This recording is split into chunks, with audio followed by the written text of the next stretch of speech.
I think the guy is a serious major gangster. I have guns all around this house.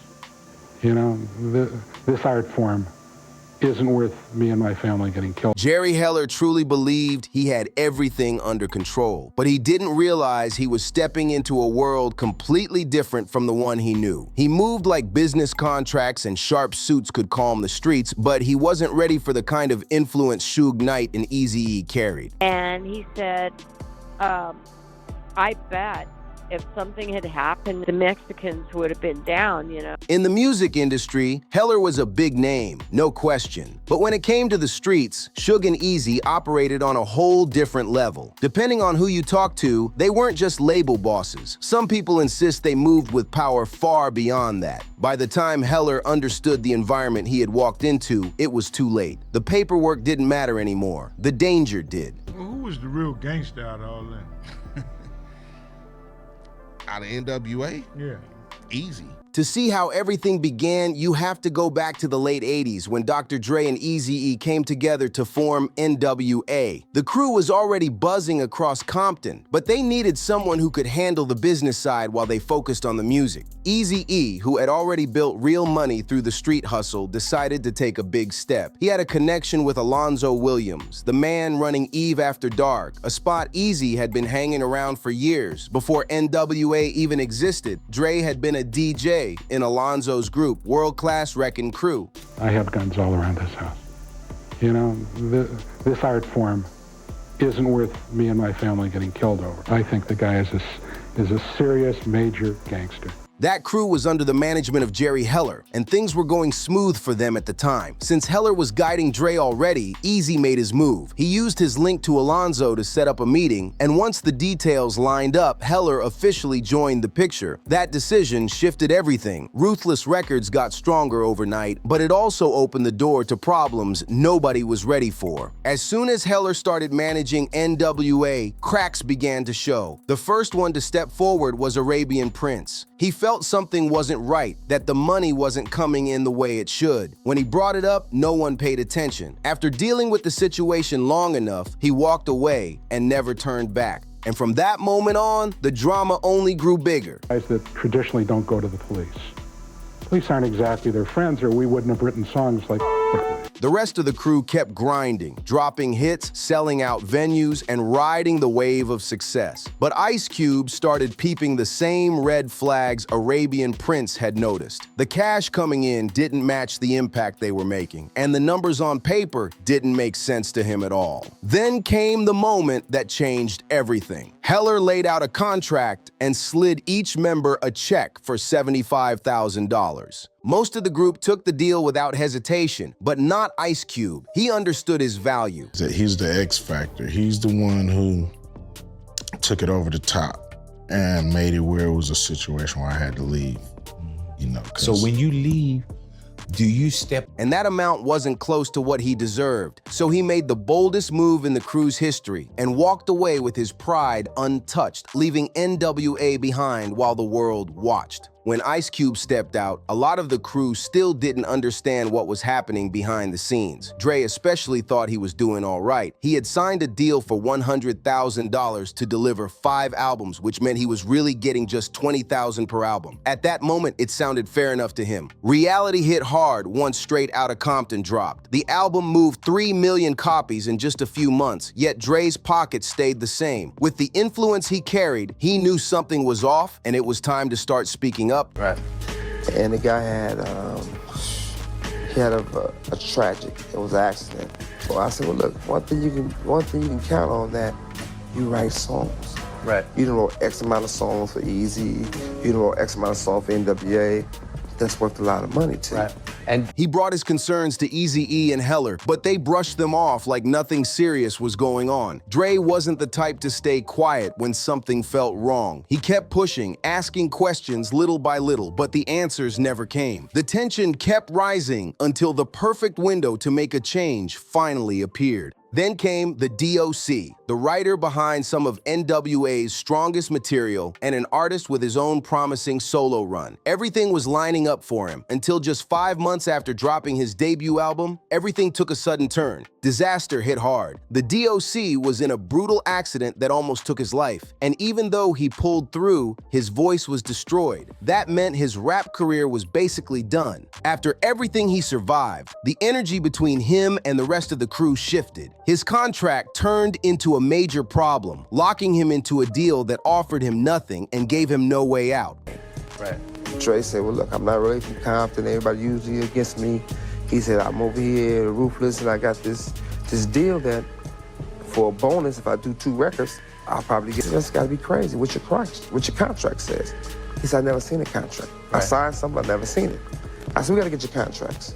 That's when Suge Knight stepped into the picture in a whole new way. At the time, Suge was working as his bodyguard, staying close during the roughest moments. But once he started checking the paperwork, he realized the DOC was being taken advantage of. It wasn't just a bad deal. It was a setup that boxed him in from every angle. When word about this reached Dre, everything changed. Knowing Suge was actually helping the DOC fight for his rights pushed Dre to look deeper into his own situation. He asked Suge to review his deal too, but Dre's case wasn't the same. Suge said Dre didn't even have a proper contract written correctly, which meant the whole situation needed a smarter approach. Instead of making any sudden moves, they agreed to map out a plan. Before anything, Dre went straight to Eazy-E for a face-to-face talk. Stepped to Eric and I said, look, man, it's either me or him. One of us got to go, you know? It's like if he goes, we can continue doing what we got to do. He wanted clear answers, especially since they built NWA from the ground up. It felt like something that needed to be handled directly between them. But Eazy wasn't open to that conversation. Things heated up fast until Dre gave him a choice. Pick him or pick Heller. Eazy picked Heller without hesitation, and that moment told Dre everything he needed to know. Dre didn't hold back after that. He demanded his contract be terminated because he was ready to leave Ruthless Records completely. But just when it seemed like they could end things cleanly, Eazy shut it down. He insisted Dre still owed albums under the contract and couldn't walk away yet. That refusal turned the whole situation into a serious conflict that went far beyond business. Get the call to Eazy. He said, look, man, I ain't gonna Eazy say, well, who all gonna be there? He said, man, I'm in the studio by myself. Nobody even know I'm working. Just come to the studio. Dre brought the news back to Suge, and together they prepared for the next step. Soon after, Dre arranged another meeting with Eazy at a studio in Hollywood. Eazy walked in expecting a private talk, but instead found Suge and his crew waiting. People say they came in heavy, throwing threats, talking about his mother, and even claiming they had Heller under pressure. The whole vibe made it clear the situation had crossed into dangerous territory, and nobody involved would walk away the same. There were even whispers that Suge's people didn't just confront Eazy, they roughed him up pretty badly. Eazy didn't drag his feet though. He signed the papers, and just like that, Dre was free for the moment. But Eazy wasn't the only one feeling the pressure. He had already signed the Brownside, and then he ended up signing Kid Frost, and we ended up working on the Brownside record, you know what I mean? And you know, that was, I mean, he had that mind state about it because he knew that that was coming. Like I said, the guy... Jerry Heller got his share too. According to Mob James, one of Suge's guys from back then, they paid Heller a personal visit to make things clear. During the chaos, they spray painted his walls, shook up his security, and left a message that couldn't be misunderstood. Heller himself backed the story years later in an interview, saying he was convinced Suge had something to do with the vandalism. He even confronted Suge multiple times, but Suge kept denying everything with a straight face. The situation rattled Heller so much that he started carrying a gun everywhere. He even hid firearms in different spots just in case things went bad again. With all that pressure building, the partnership between Eazy and Heller started cracking fast. Someone close to Eazy later revealed that he finally understood what Ice Cube had been warning everyone about. Heller was draining the group dry behind the scenes.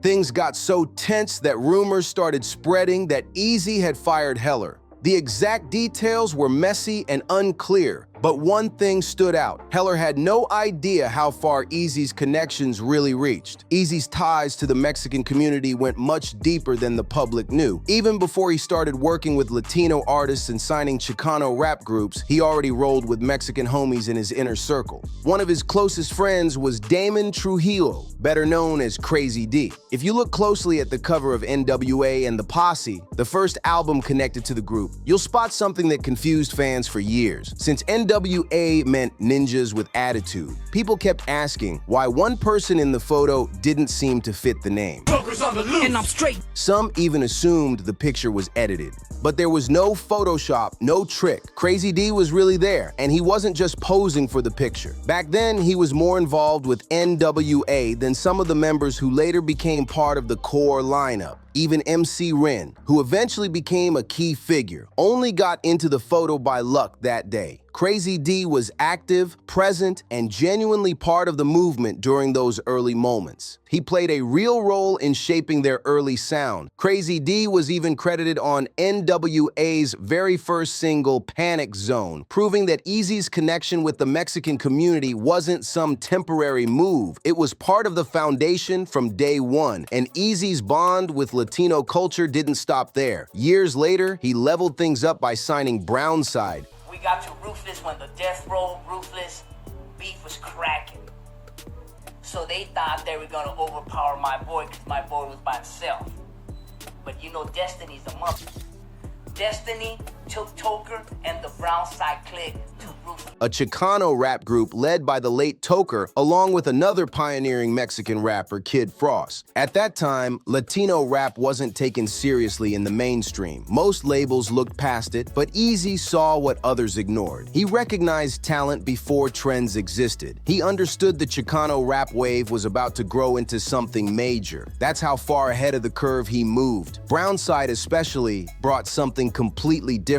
Under Eazy's guidance, they didn't just create tracks. They helped carve out the style and attitude that defined Chicano rap. But Brownside wasn't some hobby group trying to chase clout. These were real street figures with real history, and every verse they put down came from lived experience. No gimmicks, no pretending, just raw truth. Their energy was the kind you couldn't fake, and that authenticity is what made them dangerous in the industry and respected in the streets. One of the craziest stories about Brownside's loyalty to Eazy happened during the heated Ruthless Records versus Death Row Records era. Long story short, we told E, we rolling with you, fool. We got your back. What's cracking with this Death Row Ruthless? Who you want gone?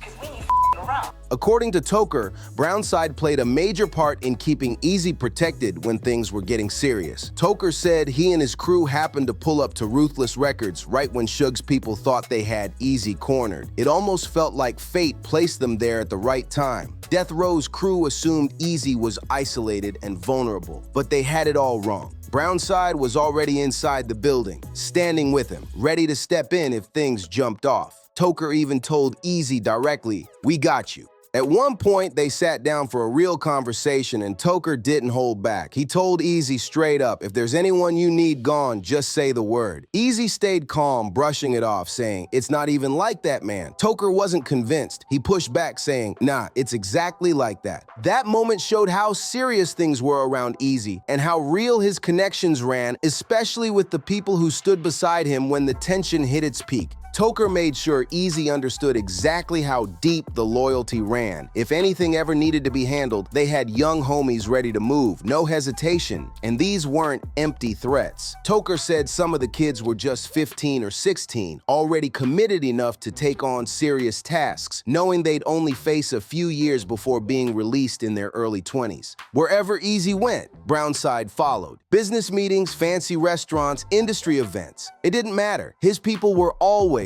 right there, not for show, but for real protection. They stayed alert, hoping they might cross paths with someone tied to Death Row just to make it known Eazy wasn't moving alone. He had riders beside him who were loyal to the last breath. And then the moment came.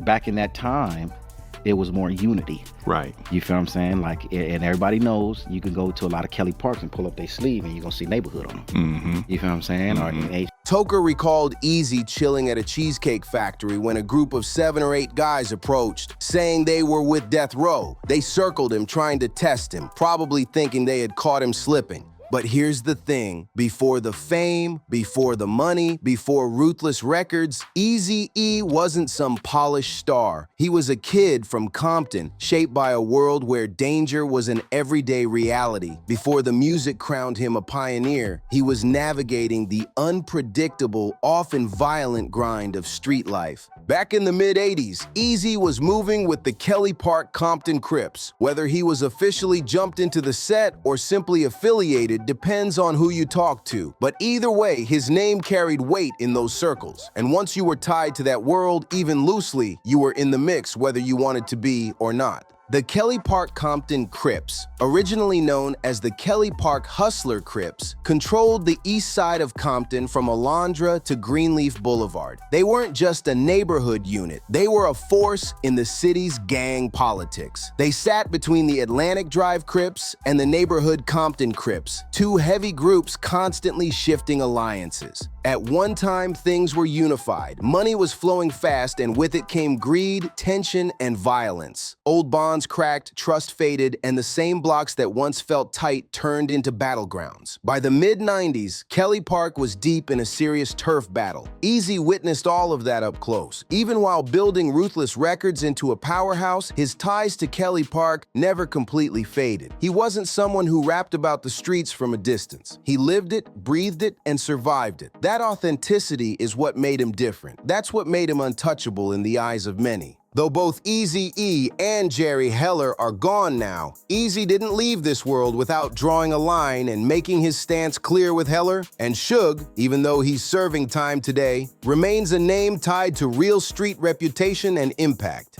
If you found this story interesting, make sure to comment, like, subscribe to the channel, share the video, and see you on the next one.